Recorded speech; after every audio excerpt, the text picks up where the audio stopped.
Ben L says, I've read that today's car windshields are too strong for braking in emergencies. Do you think this is true compared to the episode of the car in the pool? Car windshields are laminated. That means they are a piece of glass and a layer of some slightly flexible polymer, clear polymer, and another layer of glass. And that's why they spider web when a Terminator punches them, for instance. Laminated glass is, by definition, hard to break because it does not shatter. The polymer layer between the two glass layers holds on to everything. I think we all intuitively understand a windshield for that. And forever, the side windows of automobiles have been tempered glass, not laminated glass. And again, both of these types of glass weren't what the first cars were built with. The model Ford, the early Fords from Henry Ford were built with plate glass. If you want to Google Model T Ford crash test, go ahead. It is a horror show. That glass just became a guillotine that sliced through people. I can't even conceive of how awful early car accidents must have been. So the automobile industry tried plate glass and it's totally deadly. So they came up with different modalities for making glass safer. In the windshield's case, it would break but not fall onto the driver. And in the side windows case, it would break and allow you to get out of the car. It would shatter into lots of little pieces that wouldn't be like, they wouldn't lacerate you. Don't get me wrong, you could still get cut by tempered broken glass, but it's not like you're gonna get sliced open like plate glass. So, I'm just giving that bit of context to your question because it's not quite true that windshields are harder to break. What I've been reading, though, is that more and more car companies are replacing the side windows of the cars with laminated glass. And this is a terrible idea. This is an abysmal idea, and I believe there's already a body count to this idea. I believe that some people have already been killed inside of cars that rescuers could not get into because the side windows were laminated instead of tempered.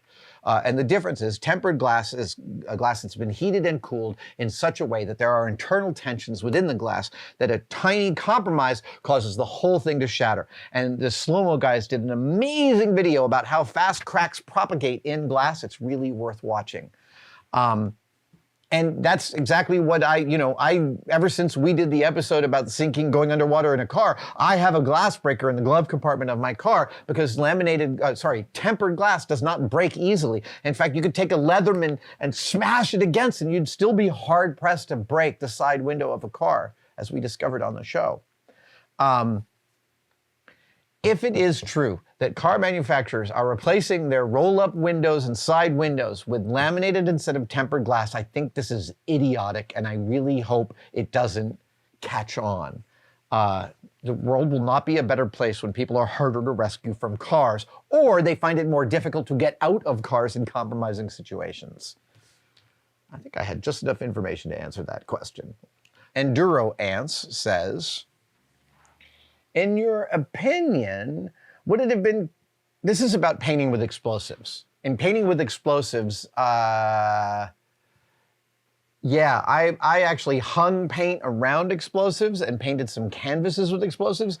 Jamie built a giant bolted together steel ball of death that sprayed paint.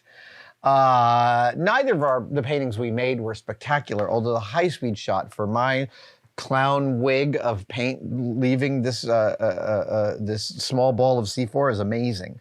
But Enduroance says, in your opinion, would it have been considered fair play to employ manufactured paintballs in the painting with explosives build? Due to a semi-uniform container trajectory and splatter diameter, the variables would be much more controlled and calculated. With enough barrels and the right explosive force, I hypothesize it would have been possible to achieve an almost satisfactory coating.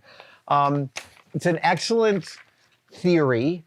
I am not positive you're right about the results. And here is the reason, is Jamie and I built a machine that painted with manufactured paintballs. Yeah, this was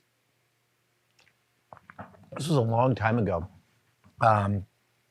like 07, 08, maybe even earlier, NVIDIA hired Jamie and I to demonstrate the difference between a CPU and a GPU. And like the most basic way to describe it is like serial rather than parallel processing. And they had a rough idea that, I don't even know that they had an idea, but we came back, they had a budget. That's it. They had a budget.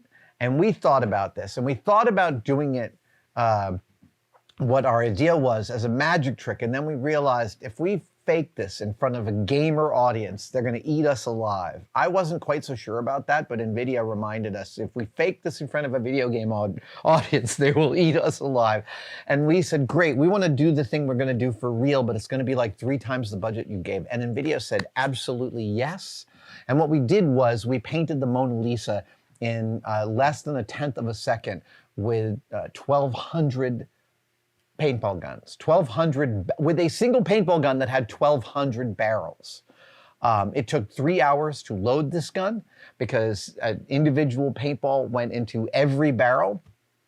And so the idea was, basically, using 1,200 barrels, we had built a very low poly grid of the Mona Lisa.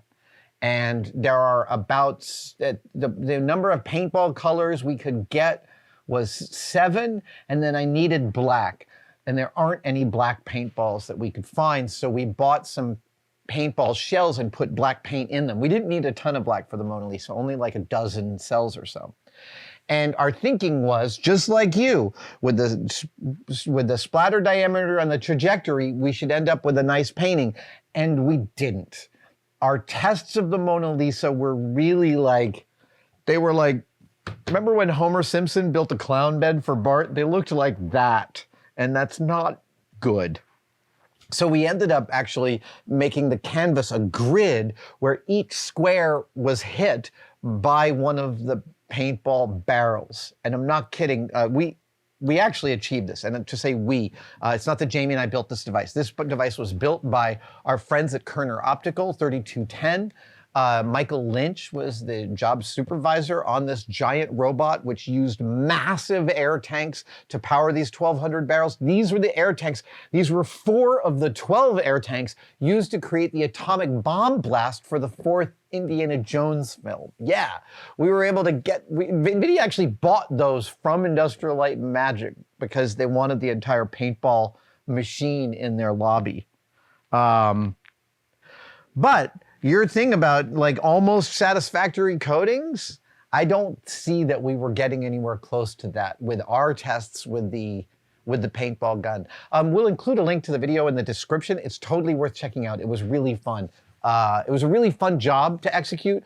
The NVIDIA, again, this is 07 or 08. NVIDIA is a giant company, and they were having a lot of fun playing with us. And at one point, one of the lead executives, there's even more to tell you about this. One of the lead executives was like, I want you to know that the C-suite of NVIDIA right now, all the executives are like competing with each other to buy fancier cars. So if you ever need a super fancy sports car or muscle car for MythBusters, you should just let us know.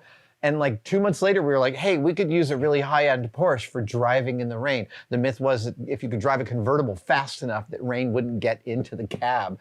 And a Porsche, like a high-end Porsche GT would be perfect for that. Does Porsche make a GT? At any rate, we borrowed one of the NVIDIA executives' Porsches and we broke it. We didn't break it badly. We just... But Brian, who was our police EVOC range driving instructor and trained me in many of the skills I have in driving, Brian was doing a test run in the Porsche, and we had these giant rain machines creating like 100 feet of rain for us. We were renting literal film rain machines, and we'd set up this wet area, and Brian brings the Porsche up to about 90 miles an hour and hits the wet area, and everything's going smoothly, and then he leaves the wet area, and that's when the spin differential between the momentum of his car and the slipperiness of the ground and that differential between the dry ground and the wet ground came into play. And that Porsche spun out like, it spun out so fast that one of its side view mirrors just flew off the Porsche. the NVIDIA executive we borrowed the Porsche from was not upset. Jamie and I both signed the mirror and wrote, sorry. And wait, there's one last thing to tell you about this. Oh, yes. So Brian is spinning out in the car. And he gets back and we're like, is everything all great? And he's like, it's totally fine. And then Scott Sorensen's like, I want to see the dash cam footage. He had a GoPro right on the cam. So in the dash cam footage, we see the shots, we see Scott start the camera, we see Brian get in, we see him start, we see him hit the rain, and then we see him hit the dry spot, and we see the car spinning out. And the most amazing thing is Brian, this veteran cop driving trainer, face never changed. He's spinning out, spinning out, spinning. Face is impassive. His expression from driving to spinning out, no difference whatsoever. I was so reassuring in a way. There you go. That's a much bigger answer than I expected to give Enduroance about paintballs and their spatter patterns. Thank you for watching. I wanted to talk to you about Tested membership. The Tested members are a key community that we find really, really remarkable. That's very separate from Tested and from YouTube. The Tested members, they buy each other memberships during our live streams. So if you're wondering whether to become a member, watch one of our live streams and someone may just give you one. It is hard to overestimate how much the Tested members actually make possible on this channel. They give us a lot of wiggle room. They give us a huge amount of feedback.